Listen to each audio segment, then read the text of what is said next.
Hello everyone, my name is Sneh Gehi and today we'll be doing the law of demand. Under this topic, we'll be covering the following subtopics, which is the meaning, statement, schedule and graph, and assumptions and exceptions to the law. So let us begin. What do you mean by demand? The word demand means a desire which is backed by a willingness and ability to pay by the consumer. So, demand is not just what you want, it is not only your desire, it is your desire along with your ability to pay. So, if I say I want a car, that is my desire. That is simply my desire. I want a car, buying the car is my desire. But do I have the ability to buy that car? Only when the answer to that is yes. And am I willing to spend that money, the money that I have, to buy that car? If the answer to that is yes as well, only then it becomes a demand in economic terms. So when I have a desire, when I have the ability to pay for that desire, and even after having the ability to pay for that, am I willing to buy that? Am I willing to spend that much money to buy that particular commodity? When the answer to all this is yes, then it becomes a demand in economics. So we can say that demand is a desire, and when it is backed by willingness and ability to pay on the part of a consumer. So this is what is demand. A desire along with a willingness and the ability to pay. Now let's look at the law of demand. What does the law of demand say?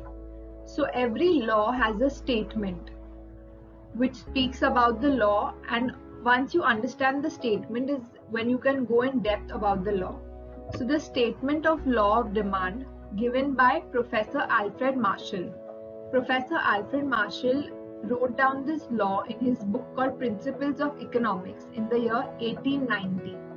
So what does this law state? It states that other things being equal.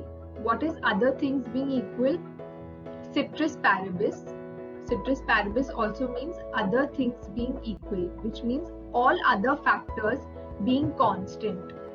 So other factors like the income of a person, his taste or habits, the population size, the taxation policies, the government policies, all external factors being constant, we look at the price of a commodity and determine the demand for that commodity. So the law states that you have to assume that all other factors are constant, and then higher the price of a commodity, smaller is the quantity demanded, and lower the price of a commodity, larger is the quantity demanded. So when we look at this law, we look at it from a rational consumer's point of view. And what a rational consumer will think is that when the price is high, I will not want to spend a lot of money to buy that commodity. So I might buy a smaller quantity of it. But when the price is low, I have to spend less money to buy it. So at a low price, I might buy in bulk, or I might buy a larger quantity of it. And this way, when I determine the quantity to the demand for that quantity, I will only look at the price, which is why we assume that all other factors will have to remain constant for the price to have an effect on the demand. So when all other things are constant, higher the price, smaller is the quantity demanded, and when the price is less, a rational consumer will not mind buying large of that quantity. So this is what the law of demand states. Other things being constant, all other factors such as income, population, government policies, price of substitutes and complement goods, all other factors will remain constant. Higher the price, smaller is the quantity demanded, and lower the price, larger is the quantity demanded. Now let's understand the law a little more in detail. It states that when the price is high, for example, the price is 100 I might buy less of that commodity. So I will demand lesser because the price is very high. A rational consumer will not want to spend a lot of money to buy that commodity. So he might demand less of it. So when the price is high, the demand is low. And when the price is low, because the price is less, he does not have to spend a lot of money, the consumer will demand more of it. So this shows that when the price is high, demand is low, and when the price is low, the demand is high. This shows that there is an inverse relationship between price and quantity demanded, which means that they go in opposite directions. When price is high, demand is low. So it's going in opposite direction. Price high, demand low. And when price is low, demand is high. So there's an inverse relationship between what? The price of a commodity and the quantity demanded of that commodity. This is also represented in the form of a demand function. The demand function says that D, which is the demand of commodity X, X is that commodity.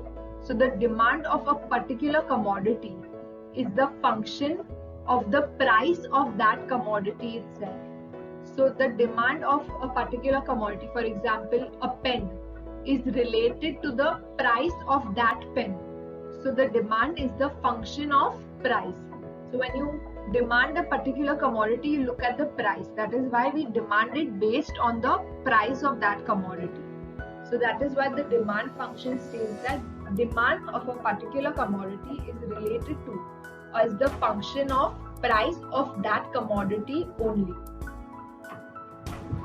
So this was the law of demand. This law is again explained with the help of a schedule and a graph. Okay, so the schedule is what?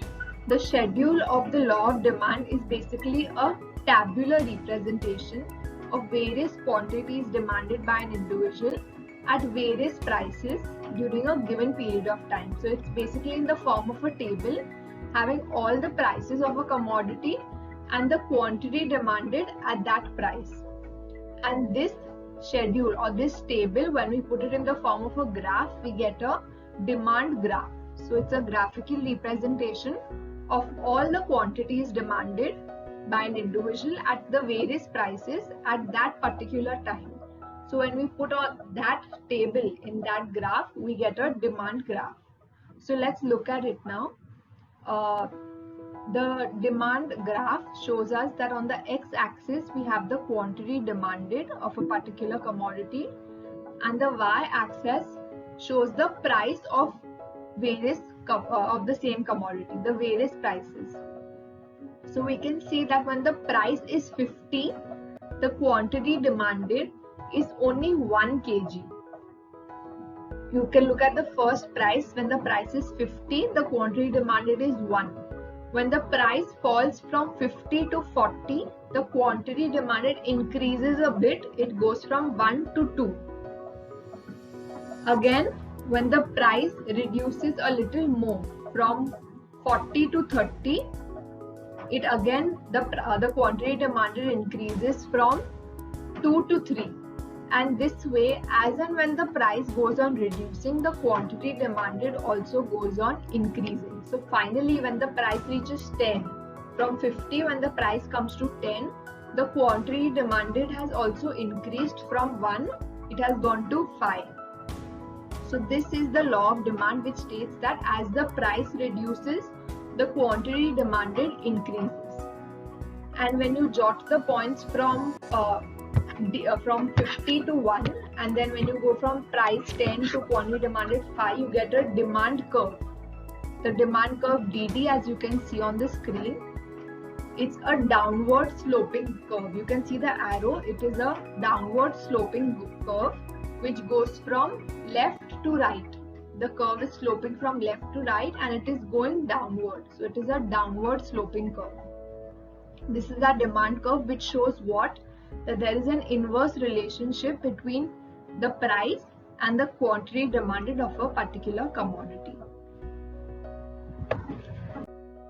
The next one, assumptions to the law of demand.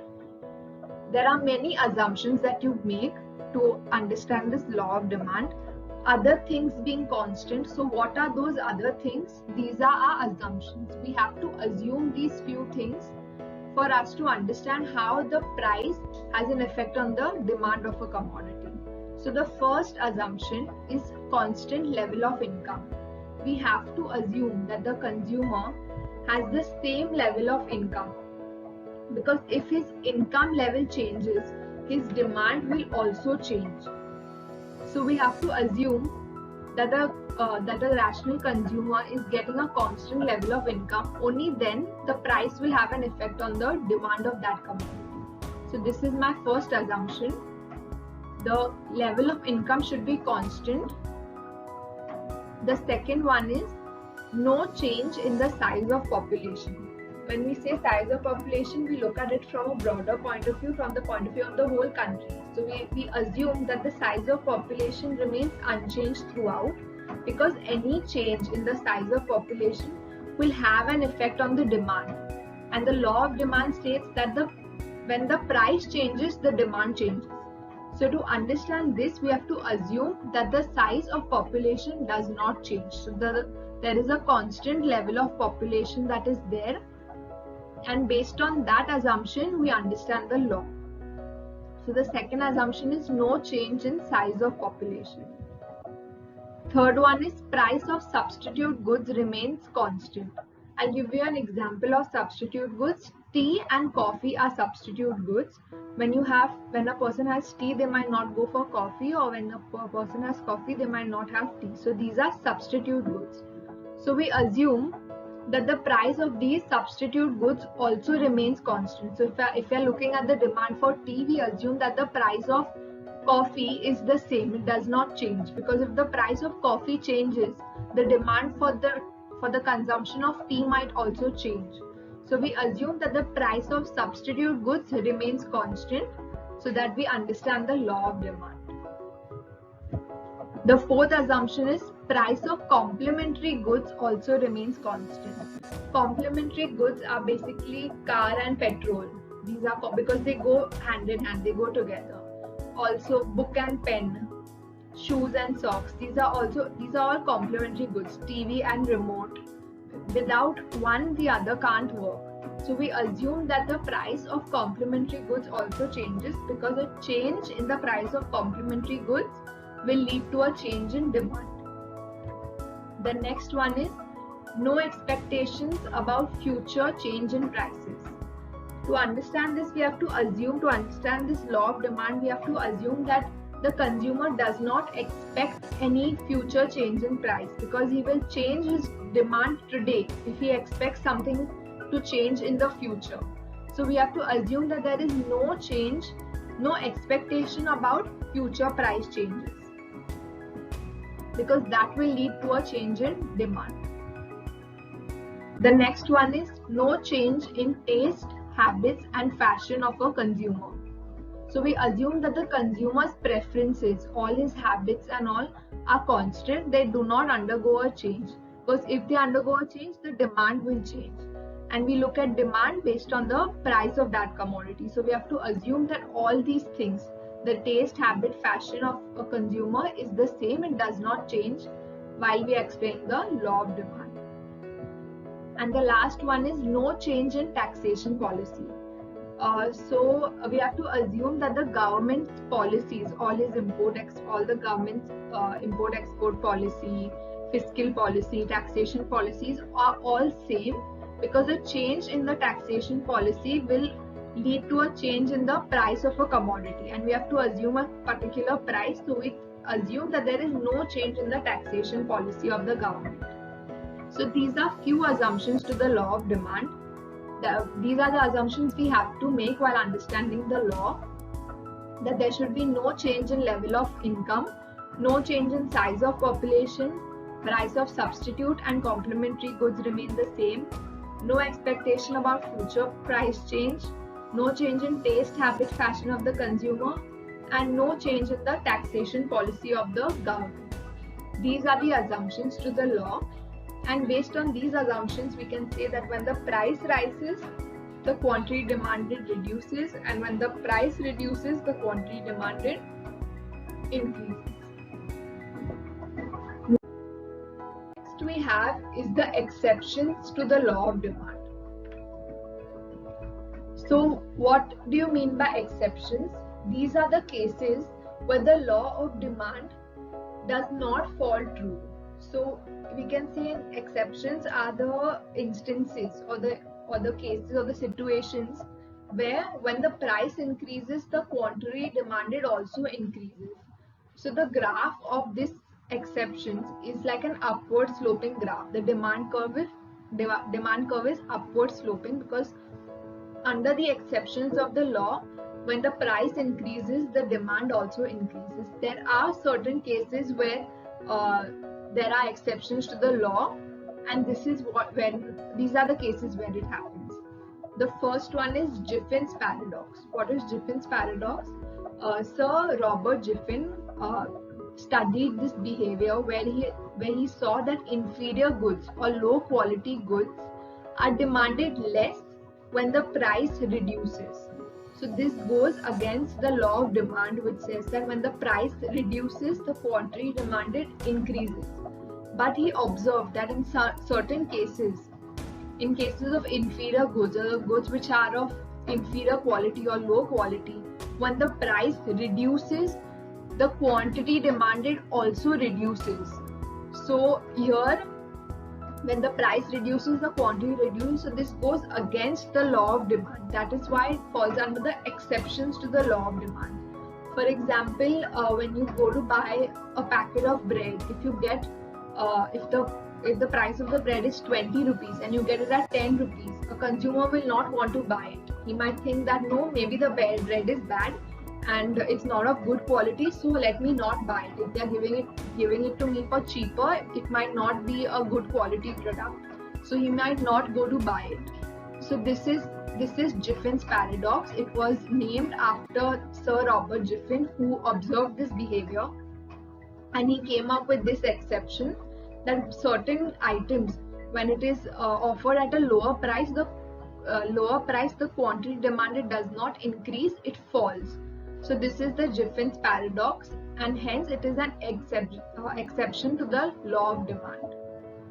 The second one is prestige goods or superior goods. Under these cases, for example, goods like diamonds, jewelry, gold, all these are status symbol. They are all superior quality goods. So a consumer may want to buy more of it at a high price because they can, there is a status symbol attached to it, and a person will say that, oh, I got it at a higher price, and because they are all superior quality goods, the demand of that commodity may increase more when the price rises. So this again becomes an exception which goes against the law of demand, that when the price rises, the quantity decreases. But in case of prestige goods, this is not the case. When the price rises, the demand also rises.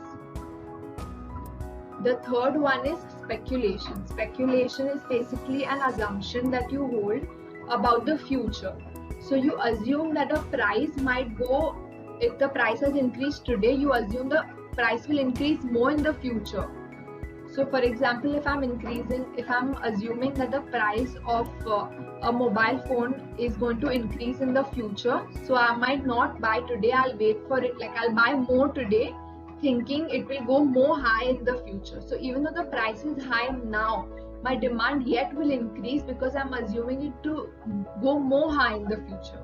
This again goes as an exception to the law of demand, which states that when the price increases, the quantity will fall, but under certain circumstances, where you are assuming for a commodity's price to increase more in the future, you might buy more even today, even though the price is high today. It's because of the speculation or the assumptions that you're making about the future.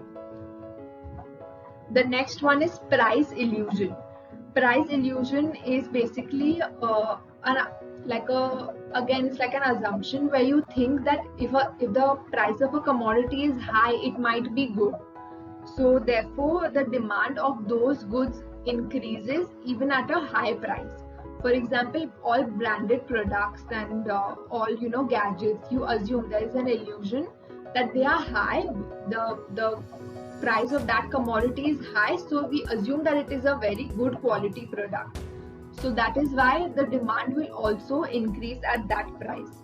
So example, branded products which are expensive are demanded a lot even at high prices. So this is again an exemption to the law of demand. The next one is ignorance.